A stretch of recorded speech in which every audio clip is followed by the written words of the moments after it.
Bonjour et bienvenue à tous. Des politiques tous pourris qui ne nous représentent pas assez et des sondages qui nous manipulent, vous avez déjà forcément entendu l'une de ces idées reçues concernant la politique. Selon une enquête du Cevipof, 82% des Français ont une image négative de la politique. Cette campagne présidentielle a d'ailleurs été largement marquée par les affaires qui ont touché les candidats, alors nous avons souhaité avoir l'avis de deux experts, une ancienne élue et un chercheur, concernant ces idées largement diffusées dans notre société. Bienvenue dans Coup de pied dans les urnes.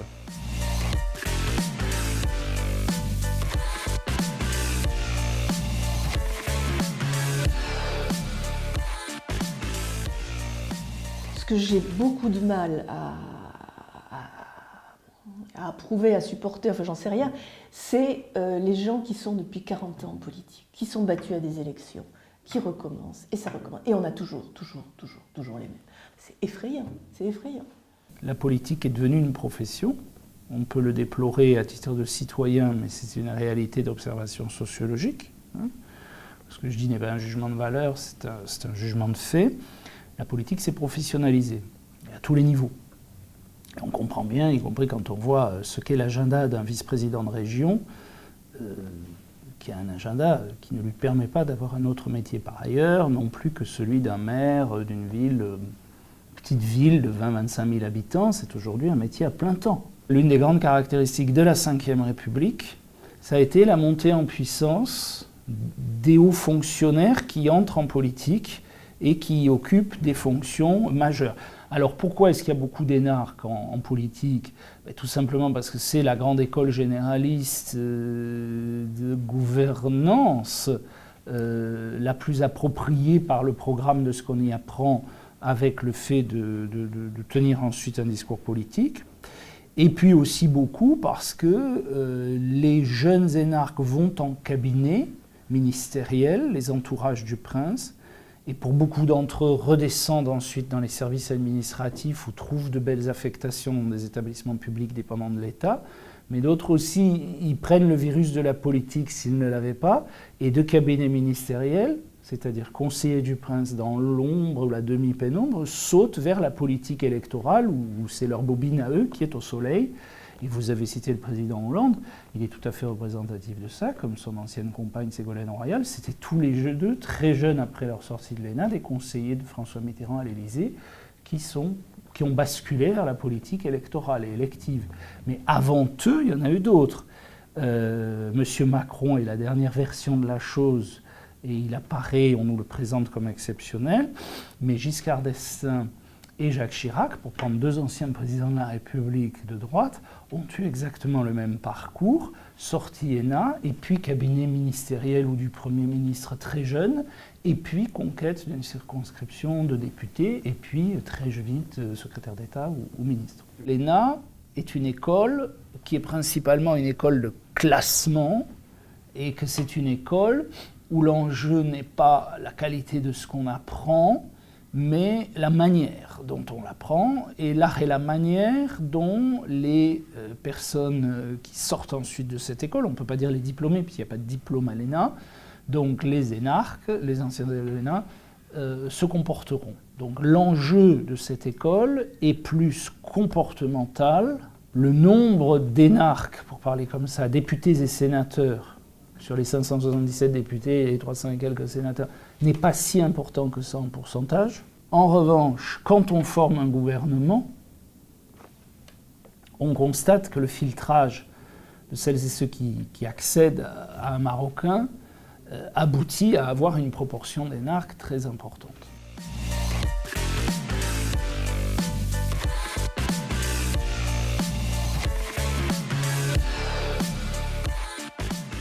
Dans aucun pays du monde, la composition par origine sociale ou régionale ou par balance genrée homme-femme de la profession politique n'est un reflet exact et photographique de la population du pays.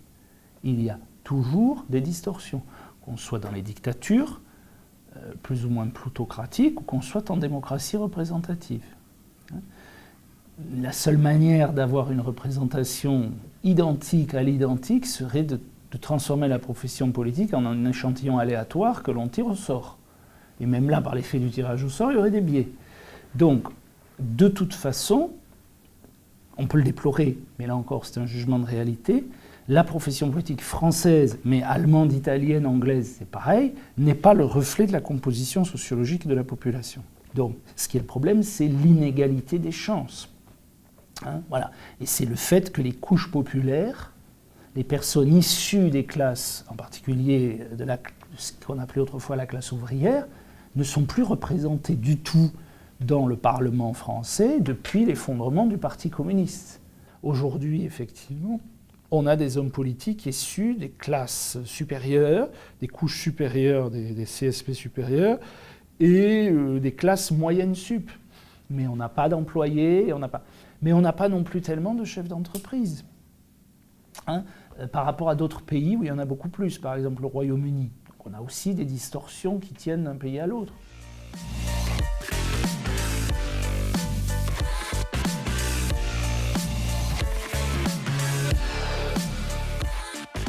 Je crois que si on a des politiques qui vraiment font ce qu'ils disent et surtout, ils ne peuvent pas le faire avant d'avoir été élus, mais arrivent à convaincre les gens qu'ils le feront vraiment, je pense que le Front National se dégonflera de lui-même. Si on continue à avoir des gens comme, on va prendre le dernier exemple qu'on a de François Hollande, qui pour X raisons, je blâme pas parce qu'il s'est peut-être rendu compte de la réalité des choses, mais qui a dit « je ferai ci » et qui a fait des choses totalement différentes, il y a un rejet du politique qui devient de plus en plus énorme. Les gens en ont marre qu'on les prenne pour des imbéciles. Et surtout, ils ont l'impression que les politiques se présentent pour eux-mêmes et pas pour être à leur service. Et moi, je pense que c'est vraiment... Alors, est-ce que les nouvelles générations vont faire que ça va changer? Mais il faut arriver à ce que vous allez me traiter de naïve ou d'innocente, mais à ce que les gens qui se présentent à des élections soient là pour être au service du public. Les gens qui sont élus au niveau national ou européen devraient prendre exemple sur ces maires de petites communes qui, au jour le jour, ne sont pas là pour satisfaire leur ego, pour gagner des... Ils sont là vraiment pour servir leurs concitoyens.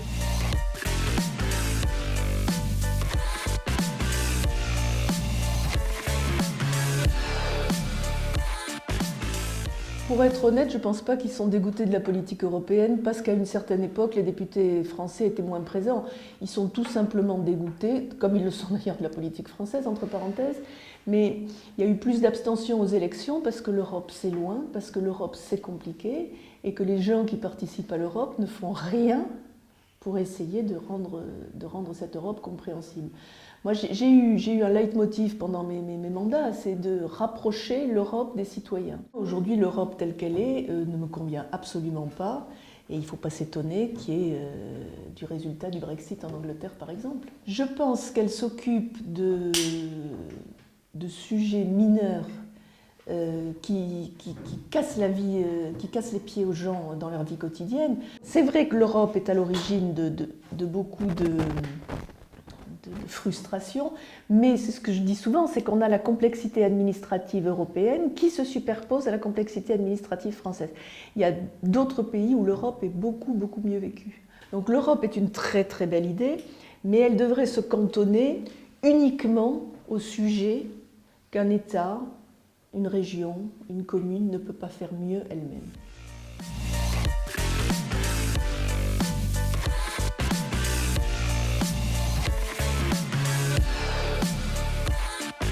Les sondages sont régulièrement pris en défaut,